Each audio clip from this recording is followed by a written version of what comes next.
നമസ്കാരം.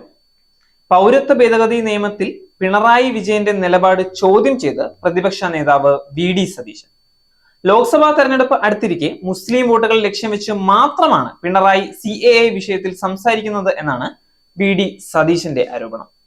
പിണറായി വിജയന് യാതൊരു ആത്മാർത്ഥതയില്ലെന്നും സതീശൻ മാധ്യമങ്ങളോട് സംസാരിക്കവേ കുറ്റപ്പെടുത്തി.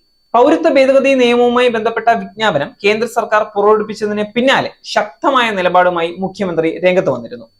CAA കേരളത്തിൽ നടപ്പാക്കില്ല എന്നായിരുന്നു പിണറായി വിജയന്റെ ആദ്യ പ്രതികരണം. തുടർന്ന് നിരവധി പ്രതിഷേധ പരിപാടികളിൽ മുഖ്യമന്ത്രി ഈ നിലപാട് ആവർത്തിക്കുകയും ചെയ്തിട്ടുണ്ടായിരുന്നു. ഇതിന് പിന്നാലെയാണ് വോട്ട് ബാങ്ക് രാഷ്ട്രീയം എന്ന ആരോപണവുമായി പ്രതിപക്ഷ നേതാവ് എത്തുന്നത്.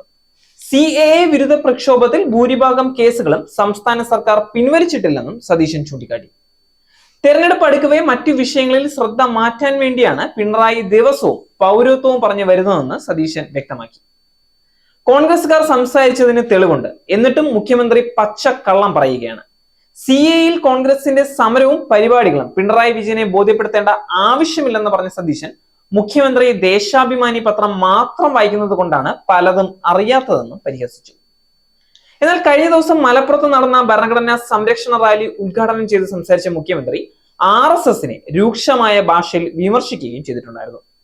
പൗരത്വ ഭേദഗതി നിയമത്തിലൂടെ മുസ്ലിങ്ങളെ രണ്ടാം തര പൗരന്മാരായി മാറ്റിയെന്നും നിഷ്കാസനം ചെയ്യേണ്ട വിഭാഗമായാണ് അവരെ RSS കാണുന്നതെന്നും പിണറായി വിജയൻ പറഞ്ഞു. നേരിന്റെ വാർത്തകൾ നിങ്ങളുടെ വിരൽത്തുമ്പിൽ എത്താനായി സാക് ന്യൂസ് ചാനൽ സബ്സ്ക്രൈബ് ചെയ്തും ഷെയർ ചെയ്തും ഒരു ശരിയായ മാധ്യമ നിലപാടിന് നിൽക്കാൻ ഞങ്ങൾ നിങ്ങളെ ക്ഷണിക്കുന്നു.